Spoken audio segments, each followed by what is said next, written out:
Hello, everybody, and welcome back to TravelSnaps. I am your host, Nick Russo, and let me just first thank you for stopping by once again. We are traveling down the road here, Broward Boulevard in Fort Lauderdale, Florida, heading downtown area. Today I'm going to be showing you one of the coolest spots in Fort Lauderdale. All of the locals will probably agree you have to come here if you visit Fort Lauderdale. I'm going to be taking you over to a place where you could play, be entertained, and just have a great time, all in the matter of a couple blocks. Today, ladies and gentlemen, we are heading to the Art District and Riverwalk.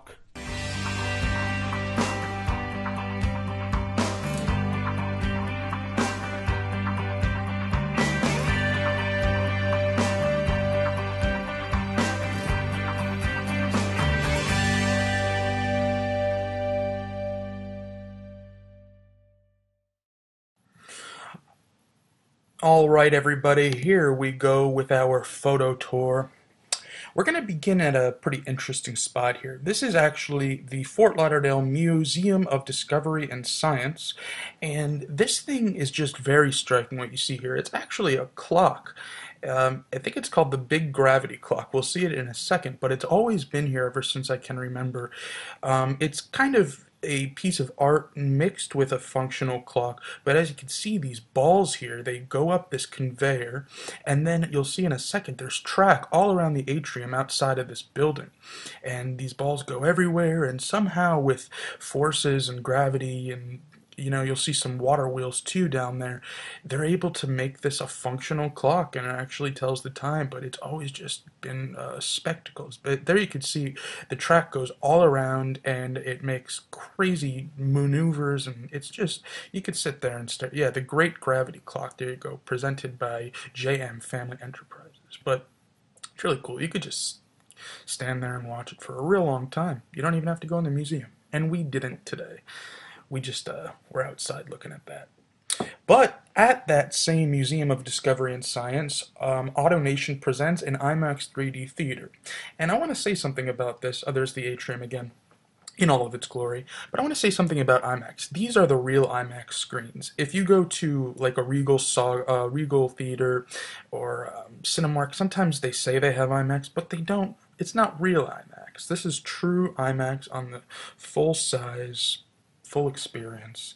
And there's one more wide shot of the museum. Like I said, we didn't go in. Maybe we will one day, though. Continuing on, we're going to take a look here at the Broward Center for Performing Arts. This is one of my favorite places in Fort Lauderdale. It's right across the street from the museum. As you can see, it's quite the sight. We're going to walk up, check out the sign there. And I want to bring it to there's the box office, also presented by AutoNation. There's actually a lot of things that we're going to see today presented by AutoNation, this being the second.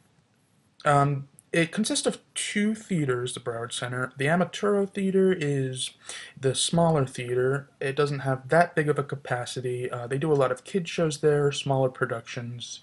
It's still a great theater, though. And then the Al Rene Theater, which is very big. They put on the huge shows like Wicked and, Book of Mormon. They just got done with Book of Mormon here a couple of weeks ago. This I didn't hear about until today. They are building an extension to the Broward Center. They are building the New River Bistro and a ballroom. I took a close-up here. Coming in 2014. I think it looks pretty nice. We'll see another side of that construction site in a moment. Here, I just wanted to give you the grandeur of how big this building actually is. It's a beautiful theater. There's another shot of the Museum of Science and Discovery from across the way. This is something that we're seeing more and more of now. I think it's a relatively new idea, but the bikes, you can rent a bike. You can see it pretty large amount of them are taken right now. This is the stage that they have set up on Riverside. You can see the river in the background there, but I've been to all kinds of events in this yard here, and I've seen bands play on that stage.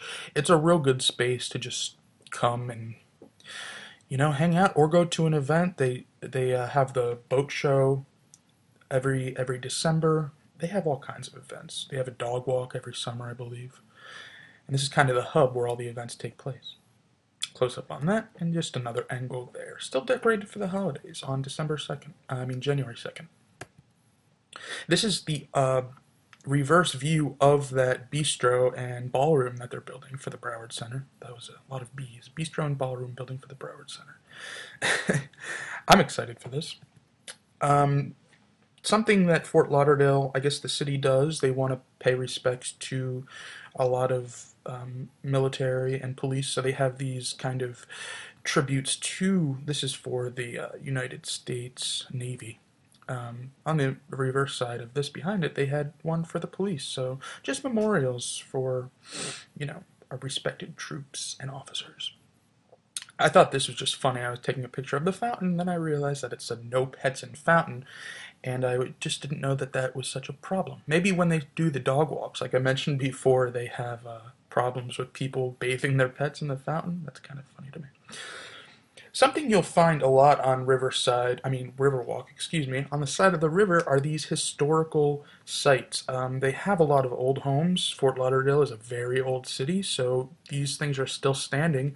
Some are refurbished and, tidied up, but they're still here and they're, mainly original form. This is just kind of a view of what you see when you're walking down Riverwalk. The river's to your right.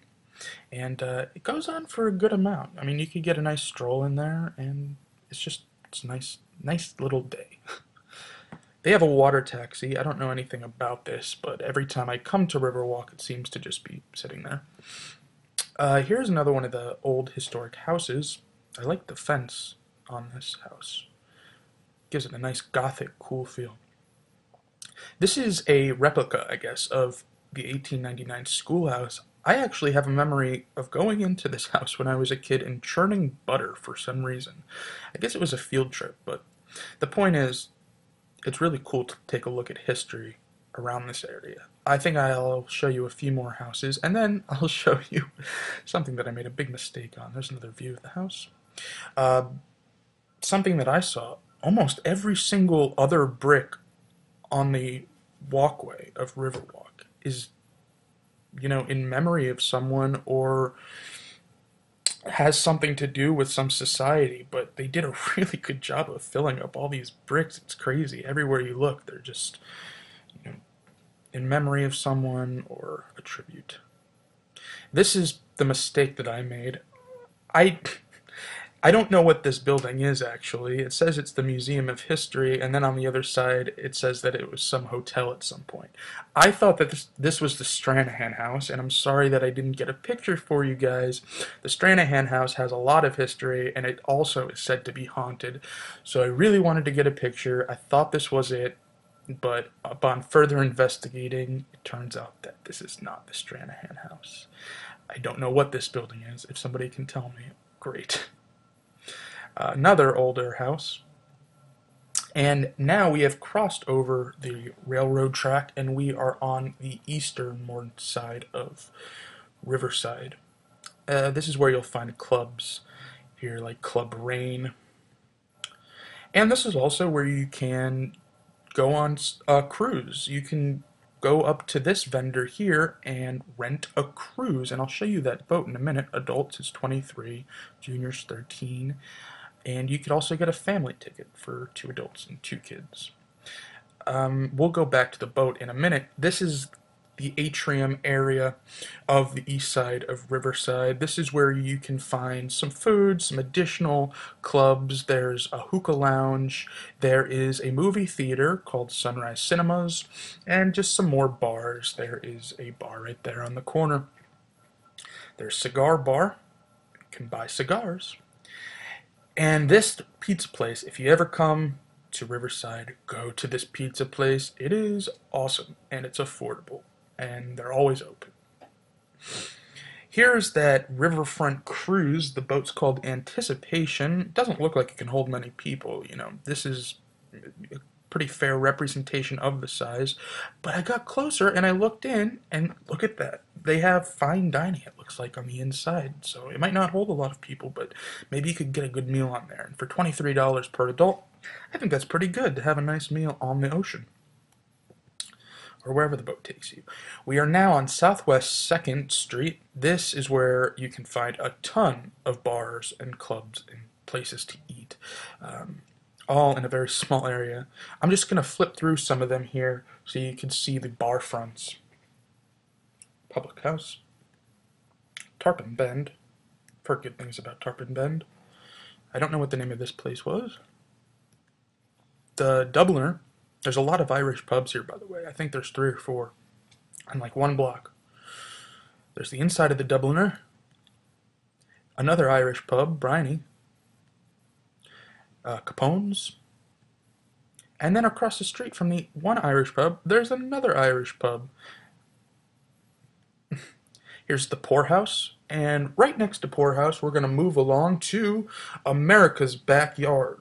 Now, America's Backyard is a very popular club in downtown Fort Lauderdale. It used to just be one venue, I believe. Here it is now, these days. It's outdoor. It's connected to, there's the entrance. It's connected to Revolution, and this green building here is Revolution. I think they all used to be the same venue. There's the box office. This is where you would wait to get in if you're going to see a concert, but they hold a lot of concerts at Revolution. It's very famous. They also filmed Rock of Ages a couple summers ago at this venue. I was part of that. So it's pretty big. Here's just something I found funny. I was walking down the street and I thought that I found money, but I didn't. It's some promotional card for a club. Euro, I don't know what Euro is. I've passed by this area a bunch of times, but this seemed to be the entrance of a little hole-in-the-wall bar. Maybe I'll check it out when it's open one night. Typically speaking, you can find pretty cheap parking around the area of Riverwalk and Las Olas and 2nd Avenue. They try to charge you $5 for the first hour. That's fine. And then I asked the guy, how much is it after that? And it's additional $7, bringing you to a total of $12 for as long as you want for that day. There's another bar across the street. This one's kind of in solitude over there. It's not connected to the others. And then the old Fort Lauderdale Breakfast House, OB House. This is pretty new, but I've heard good things about it. They seem to be doing pretty well, and that's there on the corner. Alright, that's gonna just about do it for us this episode. It kind of came to an abrupt end, I know, but it happens. Don't be a stranger, though. You can subscribe to us here on YouTube or find us on Facebook for additional content. Thanks so much again for watching. And until next time, happy travels, everyone.